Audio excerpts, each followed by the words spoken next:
What's up, you guys? This is Candy. Today we're going to be working on Danny Rolling, the Gainesville Ripper. Now, this is the one I believe is fashioned out of the Scream movies. Do you know that franchise? I think this is the one that they did the original one from, which was the boyfriend or whatever. I believe so. Don't quote me on that, but I think I'm right. Now, Daniel Harold Rolling was born May 26, 1954, and was one of two sons born to James Harold Rolling and Claudia Beatrice. Now, James was a Korean War veteran in the U.S. Navy and later became a Shreveport police officer. The family lived in Shreveport, Louisiana. It said that James often abused his wife and sons for frivolous things, such as breathing in a way that displeased him. What an asshole. He once told his son that he was an unwanted mistake that happened, so it's clear that he didn't want the family life. James also had the mother going to the hospital on one incident because she said her husband tried to make her cut herself with a razor blade. Jesus. Claudia made multiple attempts to leave, but she always returned shortly after. I guess she had no money and nowhere to go, especially with two kids, because I don't know why she didn't leave them there to continue being abused, I mean, I wouldn't have left them there. I don't know. Jesus, that's a bad situation. Let me tell you guys, James was a bastard, okay? He once pinned Daniel to the ground, handcuffed him, and had the police take him away because he was embarrassed of him. And he even beat the family dog so often and so roughly that it died in his son's arms. Crazy. First off, how the police just gonna listen to you and take the son away like that? Damn dummies. And wow, animal abuse? Much, sir? Okay. I believe with the tragically rough upbringing Daniel had to endure is what caused him to go on a killing spree that would later inspire the slasher film franchise Scream. See, I knew I was right, you guys. Daniel was only 1 year old when the abuse from his father started. He was beaten because he wasn't crawling properly. When Kevin Rolling, who is Daniel's younger brother, was born in 1955, the abuse only worsened. By the time Daniel was 11, he started listening to music to cope with his abusive father. He also played guitar and sang hymn-like songs. About this time, though, his mother Claudia was committed to a hospital because she had slit her wrist. Being in that already fragile mental state, he started using drugs and alcohol. At age 14, the neighbors caught Daniel being a peeping Tom. He was peeping into their daughter's room. His dad beat him, of course, but he was okay with it,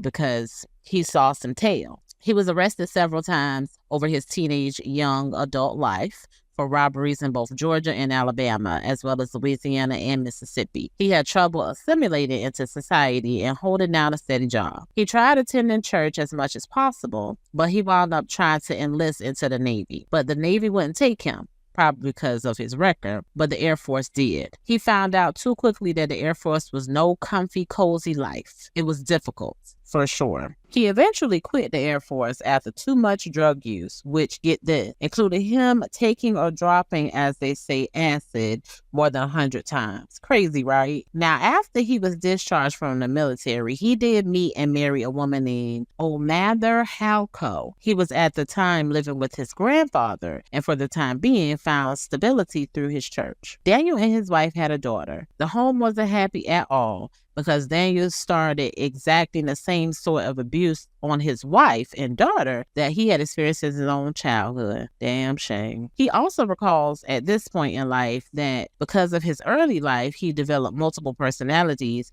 as a defense from his nightmarish reality, and he even attempted suicide, but it failed to provide him an escape. Dang. So now he's schizo? Well, after 4 years of marriage, she separated from him after he had threatened to unalive her. This was in 1977. So dang, she stayed for 4 years. I guess she thought he was going to change. Daniel turned his devastation into anger. He was already plagued by disturbing visions and had a habit of voyeurism, but things took a turn for the worse. He raped a woman who closely resembled his ex-wife. Later that year, he killed a woman in a car accident. Then he embarked on several armed robberies through the South, which led to his incarceration in Jackson, Georgia in 1979. He got out and continued on his crime sprees. I guess he said jail wasn't gonna hold me down. She done hurt me, broke my heart, but he probably was hopped up on drugs or drunk or something like that. So that's why, he was acting the way he was. And because, his normal life was abuse, that he started abusing that lady. That's a damn shame. He continued to be in and out of jail for armed robbery, and he even started forcing himself on women. He was back like a vengeance, basically, in the 80s, baby. You know what I'm saying? Now, of course, he held a number of jobs that he was let go of due to his misbehavior. He just couldn't get right. Then in Shreveport, Louisiana, in November 1989, as he was fired from yet another job, he decides to break into a home and unalive the family. Julie Grissom, her 8-year-old nephew, Sean, and her father, Tom Grissom, were his victims. Now, Julie had bite marks, and her body was arranged with her legs spread on the bed. He basically raped that lady and was biting on her and stuff. They got him off or something. I don't know. Then in May of 1990, Daniel finally broke when he got into an argument with his father, and he pulled out a gun and shot his daddy James in the face and in the stomach. Daniel fled to Kansas and then Florida, eventually arriving in Gainsville. He ran, boy. He said, I gotta get out of town. I done did it to my daddy. He said, y'all won't get me, okay? Well, his father did survive, but lost the use of, one of his eyes and an ear. Now, before Daniel got to Gainesville, he did settle in Sarasota, to where he had changed his identity with papers he stole after breaking into somebody's house in Shreveport. Damn criminal, I swear. So he started his new life as Michael Kennedy Jr. in late July of 1990. But you guys know that saying, a snake doesn't shed its skin, right? Well, he was back to his old trick. And on August 24th, 1990, he broke into the home of Sonia Larson and Christina Powell, both incoming freshmen at the University of Florida in Gainesville. He followed them home, broke into their house, and just simply overpowered them. Thus began the streak of the Gainesville Ripper. He covered both of their mouths with duct tape and bound their hands. He forced one of the women to perform oral sex on him before he raped, stabbed, and killed her. After unaliving both women, he returned to Sonia's body and raped her again. I guess he liked her, but wow. Now we reduced to necrophilia. First of all, I would have bit down real hard when he made me perform oral sex, and I would have got up out of there. But I guess he was just scared, but I would have bit down, baby. So he then proceeded to cut off both women's nipples and placed them beside their bodies. Wow. Okay, just sick. But turned around and kept the set as a grisly trophy. Then the next day, he broke into a woman named Krista Hoyt's house and did the exact same thing. I mean, down to cutting off her nipples as well. But he did something different with her. He cut off her head and set her upright on the edge of her bed. Then put her head on a bookshelf for somebody to find. He was just sick. By now, y'all know news was spread all around town about what was going on. So authorities put out as much info as they could, to try to catch the suspect. Students started sleeping in groups and made sure to take every precaution they could think of. You know what I'm saying? Then on August 27th, he attacked Tracy Pauls and Manuel Taboda. Probably butchered that name. But he unalived Manuel while he was sleeping, and they unalived her. Now, the authorities feel the perp didn't manage to mutilate the bodies because he may have been in danger of getting caught or something. Now, quick side note, all of the murders occurred less than 2 miles from each other around the university, for timeline-wise and proximity-wise for you guys, so you know exactly where everything was occurring. Now, the university went ahead and canceled all classes for a week to try and keep the students safe. The students were all trying to keep themselves safe as well by purchasing baseball bats and never leaving without having them, on them themselves. No one went out alone during the day or night. They triple locked their doors and even slept in shifts so that someone was awake at all times. By the end of August, thousands of students left campus and around 700 never came back because they feared for their lives. I tell you what, I would have been one of them or the 700, okay? Because I ain't coming back. That's kind of like some Ted Bundy stuff, I believe that by his dad being a cop for 20-something years, it most definitely taught Daniel how to cover his tracks. Believe that. Because the police couldn't find enough evidence at the many different crime scenes to implicate anybody. See, he was smart. Instead of leaving a duct tape on the bodies, which also held fingerprints, he disposed of it in dumpsters. He also used cleaning solvents on the bodies themselves themselves to remove any trace of semen, a trip, right? Because y'all know he was having sex with the bodies, doing necrophilia. Now, the police figured something sexual had to have happened, though, because the bodies were left in sexual suggestive positions, right? Now, Daniel continued to steal from homes and gas stations until he was finally caught in Ocala after a high-speed chase. He said they were about to catch up, right? Now, this was because he robbed the Winn-Dixie, which was on September the 8th. So on January 1991, just 4 months after all of the murders, the police caught a break because of the similarities in the murders in Shreveport, Louisiana, and Gainesville, Florida. Investigators sought DNA of prisoners who were incarcerated in both towns, and Daniels was very similar to the one they collected in Gainesville. So they charged him with the murders, and that's when he went ahead and confessed to being a Gainesville Ripper. Again, this was in 1991. Now, I do have to back up a little bit because although law enforcement had a few leads, police did identify 2 suspects. Edward Lewis Humphrey was one of them. He was a student of the university who had a history of mental illness and had previously been convicted of felony assault against his own grandmother. You bastard, your own grandmother? So he was held in custody for 5 months until a grand jury refused to indict him on the murder charges due to insufficient evidence. Now, the authorities and media did embarrass the man by repeatedly showing his photo. He was publicly cleared of all charges after Daniel was arrested, but not before Edward had started taking meds for his now manic depression. But okay, but look what you was doing to your grandmother, though. He did manage to graduate from college in 1994. The other suspect was never mentioned, but he was also cleared. But anyway, going back, Don Maines, who was an investigator with Florida law enforcement, traveled to Shreveport in November of 1990, a few months before he was, caught or, confessed because of the similarities in the cases. That's why he went up there. Now, he got the body fluids tested and found that the perp also had a blood type B, just as the one in Gainesville. While Don was there, a local resident named Cindy Jurassic, I might have butchered her name, called Crime Stoppers and reported that Daniel was possibly connected to the unaliving in both cities. She stated that 3 months earlier, in August 1990, she heard a news report about a string of murders as she was traveling through the Florida Panhandle.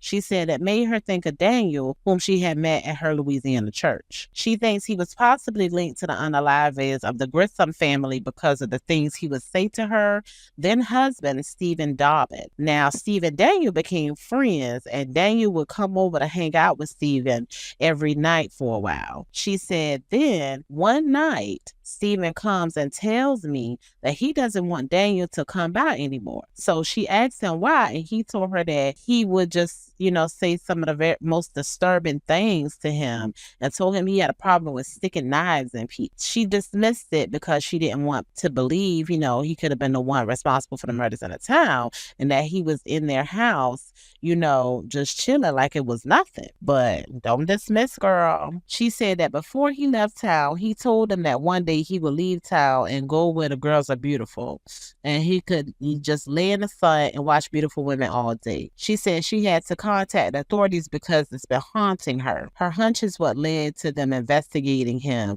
and then going after him. Now back to the story. When he was arrested, of course, they took a blood sample and saw that he did have type B blood, and they realized that he could have been responsible for the bank robbery that occurred on the day they found Crystal Hoyt's body due to his extensive background with armed robbers. So the authorities returned to the evidence locker where the gun, screwdriver, bag of money, and cassette player had been stored and listened to the tape. They realized they had found tools matching marks at the murder scenes in Florida. He lived in a small camp in a wooded area near an apartment complex frequented by students, investigators said, and they discovered audio diaries he had there alluding to the crime. So he basically snitched on himself because he kept audio diaries. Okay.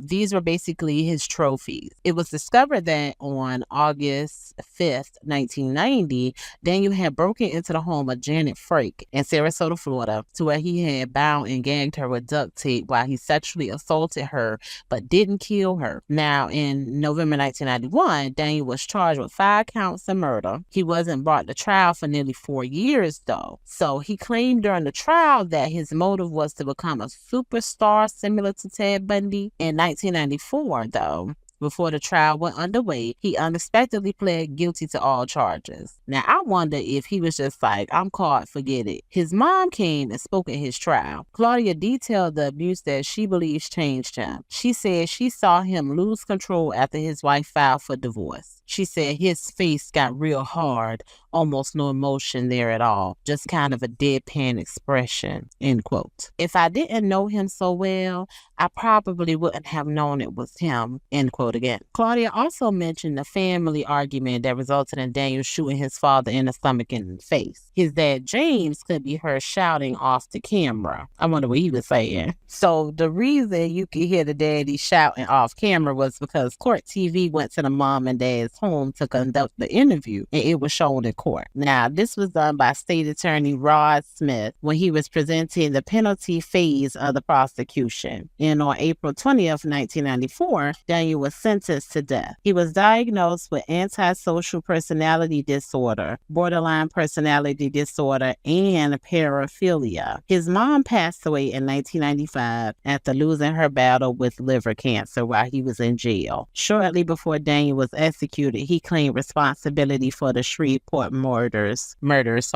handing his spiritual advisor, Reverend Mike Hudspeth in Florida police a handwritten confession and apology. He had a whopping last meal. He had lobster tail with drawn butter, butterfly shrimp with cocktail sauce, a baked potato with sour cream and butter, strawberry cheesecake, and some sweet tea. Then he sang a hymn-type song that rambled on for 5 verses. He called on the tunes from his childhood when he learned how to play guitar to find peace for his execution. He did some appeals beforehand, but they were all exhausted, of course. So he did try to leave, but now he knew he was just going to die. So he was like, I'm going to just make peace with it. Now, there was a total of 47 people who attended, which was twice the amount able to fit in the room. So on October 25th, 2006, he was executed by lethal injection and pronounced dead at 6:13 p.m. This was the end of his reign of terror. Now, me personally, because I've already tried to do appeals and,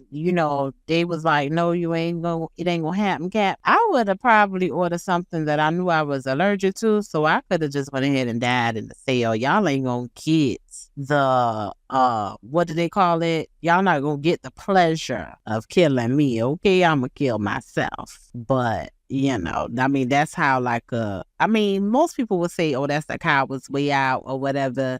But I did what I did. Y'all not gonna kill me. I'm gonna kill myself. So, yeah. Now, his father, James, outlived everybody despite being shot and despite being a bastard, okay? Because he should have went first. He passed away at the age of 81 in December of 2012. Now, that was the Gainsville Ripper case, you guys. This one was kind of a short one, but, I had to cover it because, of course, it helped, start one of my favorite franchises, Scream. But all right, you guys, don't forget to like, comment, and subscribe. I want to wish you guys a happy rest of your day, and until next time, peace. Thanks for watching. Don't forget to like, comment, and subscribe for more videos coming at you from It's Candy.